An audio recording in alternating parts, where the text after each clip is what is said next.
Hey everybody, welcome back to the channel. As per the name, I'm just a medic trying to play some games.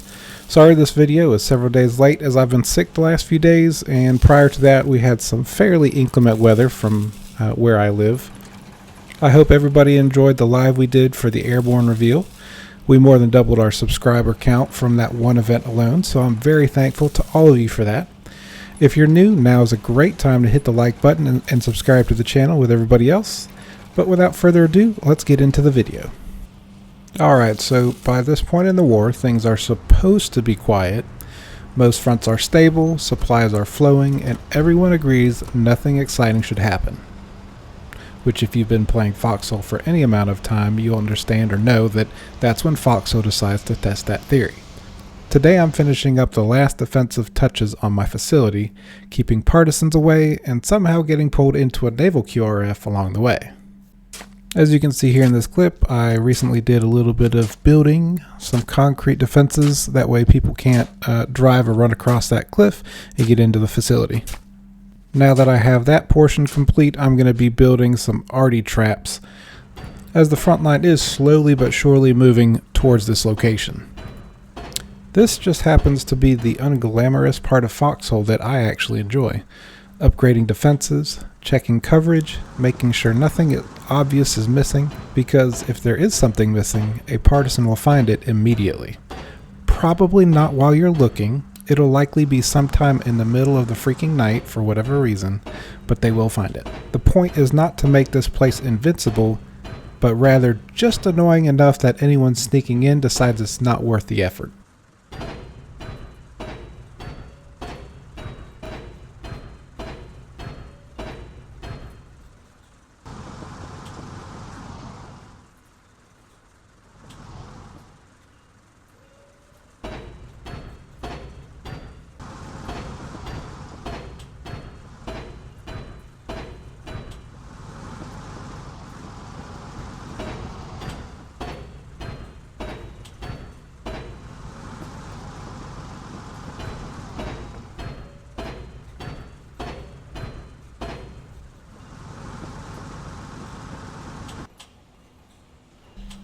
And right on schedule, partisans.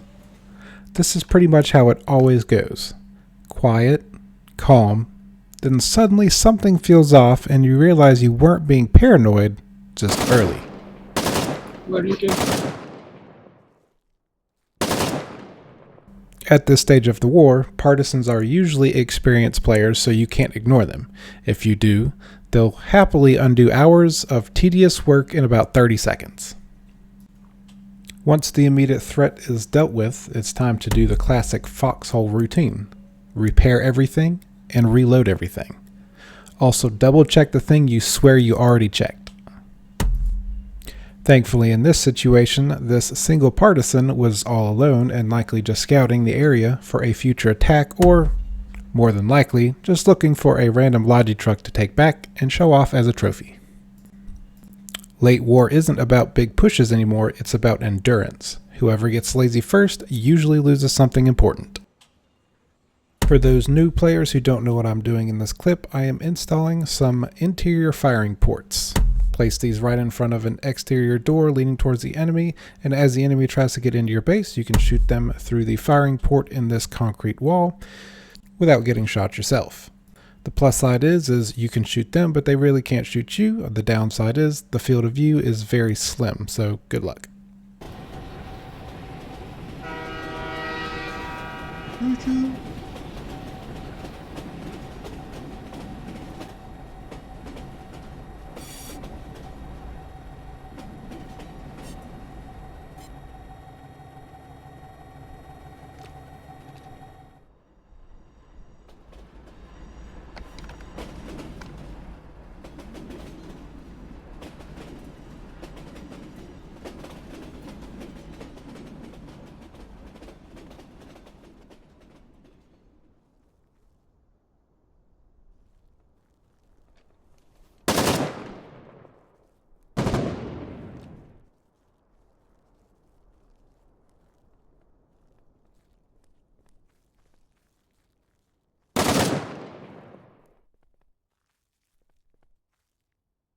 What you doing down there? Scouting much?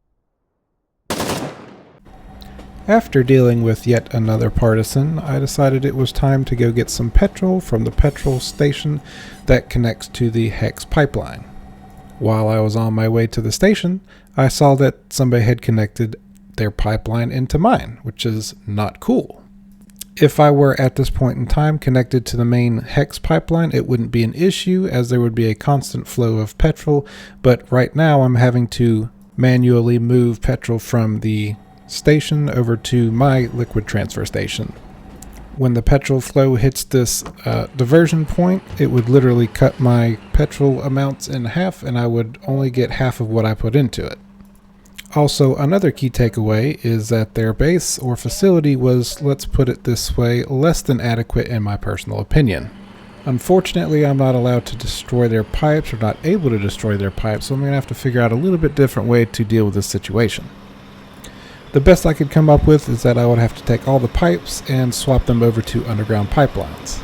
Just keep in mind, if you end up having to do something like this yourself, these underground pipelines take somewhere in the realm of 4x the amount of M-subs that a regular pipeline takes.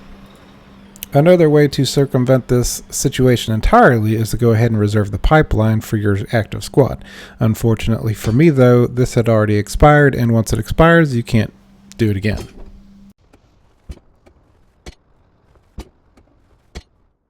With things stabilized again, I started moving supplies to the nearby depot and Foxcatcher. This is one of those parts of the game that doesn't look exciting, but actually matters a lot, and in my opinion, I feel accomplished when I deposit the items that I have poured this time and effort into and put it into a depot for other people to use. Every crate dropped off here is something frontline players don't have to wait on. With this depot being so close to the front line, a lobby player can pick it up and have it to the front line in a matter of minutes. No fanfare, no medals, maybe a few commends here and there, but just making sure the war machine keeps turning. Speaking of war machines, I received a request from a nearby regiment named Corgi from one Grizzly Bear, who was asking for barbed wire to reinforce a frontline base that they were using at that time to stage an op. I advised them that I had plenty of barbed wire to supply them with and would be there shortly to deliver the pallet.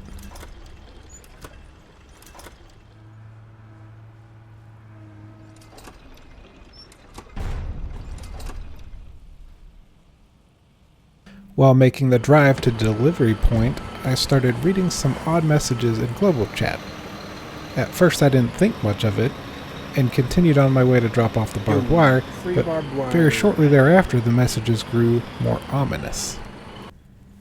And with that, QRF calls started pouring in from the back line. Colonial naval activity nearby, which immediately upgrades the situation from relaxed facility management to, okay, everyone pay attention. Keep pushing them, they're repairing the tank, go prone, go prone. Ah, you Push up the Grizzly. word scum. We stole your tank, we're just using it against you, dummies. Yeah, you guys suck. Push them, go prone, push.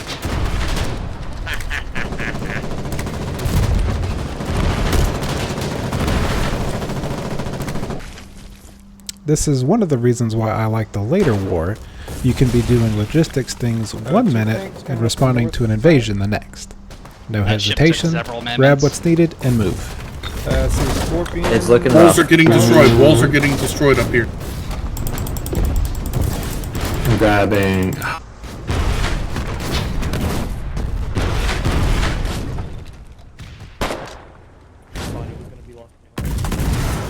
Looking down.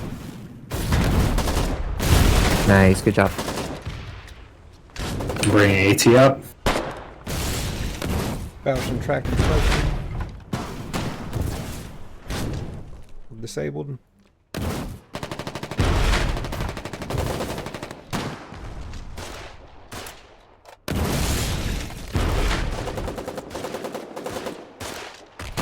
The goal here isn't to chase or overextend, it's to stop the landing before it becomes a real problem. Quick response, good positioning, and make sure they don't get a foothold. It's messy, it's fast, and it's very Foxhole.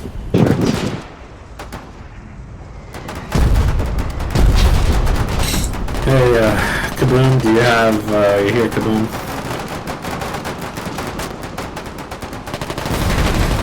Alright. Let's keep pushing. Okay, guys, if you respawn at the relic base, please grab AP ammo. Grab the RPG.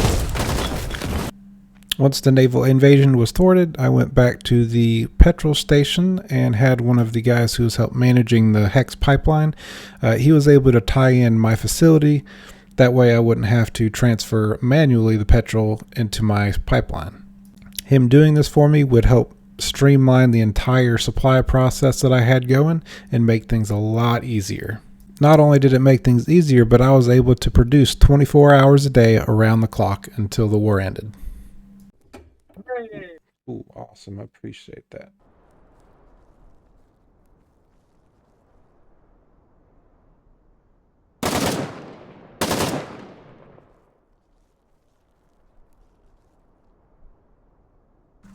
The next item on the to-do list is to place down some concrete tank barriers.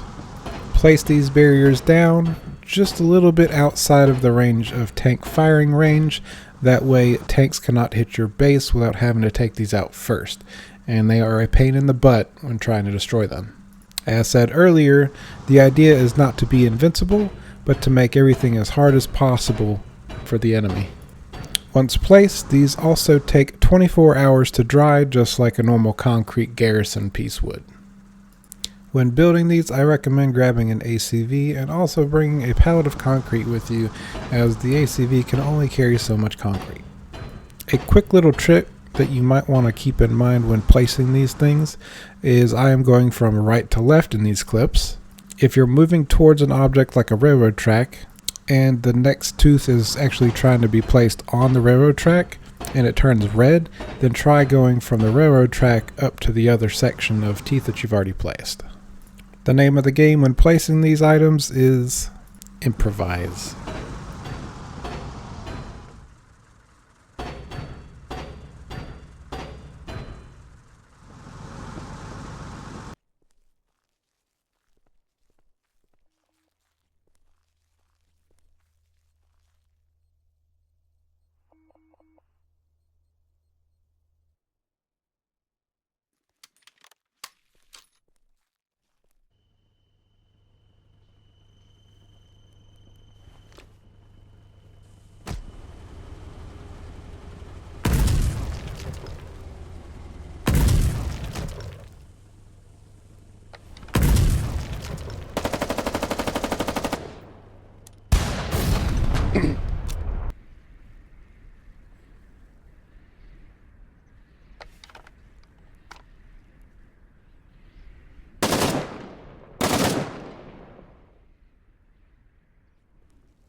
So enough with dealing with the partisans, let's get back to the facility stuff. So most of the products that I would make would go into the depot, get shipped off to the front line by a logistics player, and that be it. On occasion, I would dump some crates into the depot and take them right back out and feed them into the bunker base, as I decided that the front bunker base would actually be a great spot for tankers to come in and supply from. Not only would this give them a specific place to go when they needed equipment and ammo, but also that would give added security to my facility. Now again, for you new players, you might say, hey, why don't you just take it from the frontline MPF in your facility and just dump it straight into the bunker base? Well, there's special crates. You have to take them to a depot first or seaport, and then you can, once they're put into the depot, then you can take them back to the bunker base. As the equipment would get used up by the different tank crews, they would shoot me a message saying, hey, the supplies are getting low, we need spore, and I would just go get some from the depot or grab some from the MPF and do it that way.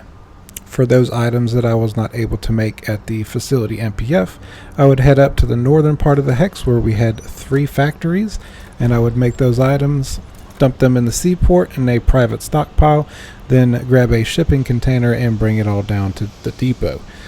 These items would be put in a reserve stockpile as I was using them to supply the bunker base with, so that tank crews could grab the supplies as needed.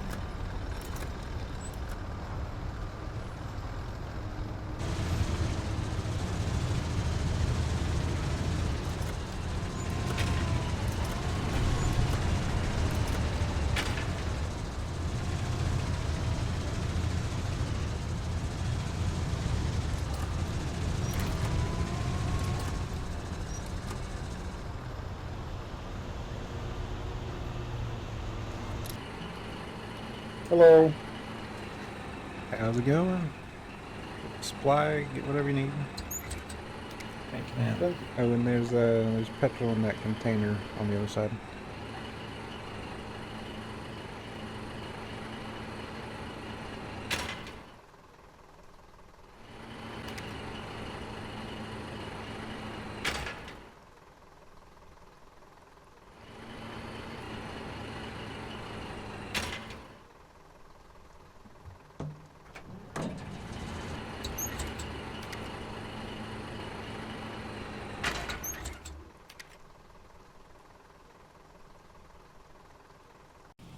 Now this next part is one of my biggest pet peeves. I don't know if it was a new player or if it was an alt or what the deal was, but somebody started trying to steal my fire truck.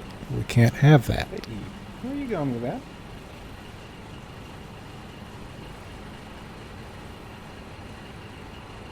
That's not yours.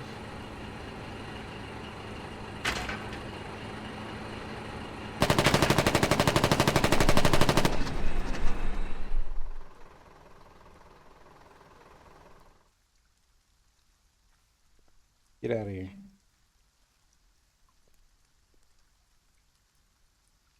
Don't take what's not yours, please.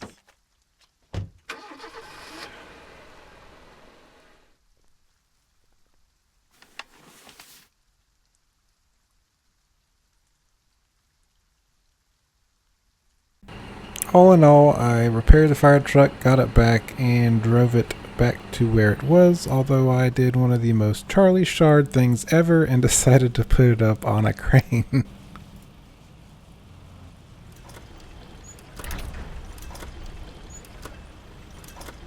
But at this point, everything calmed back down again. It's back to business as usual.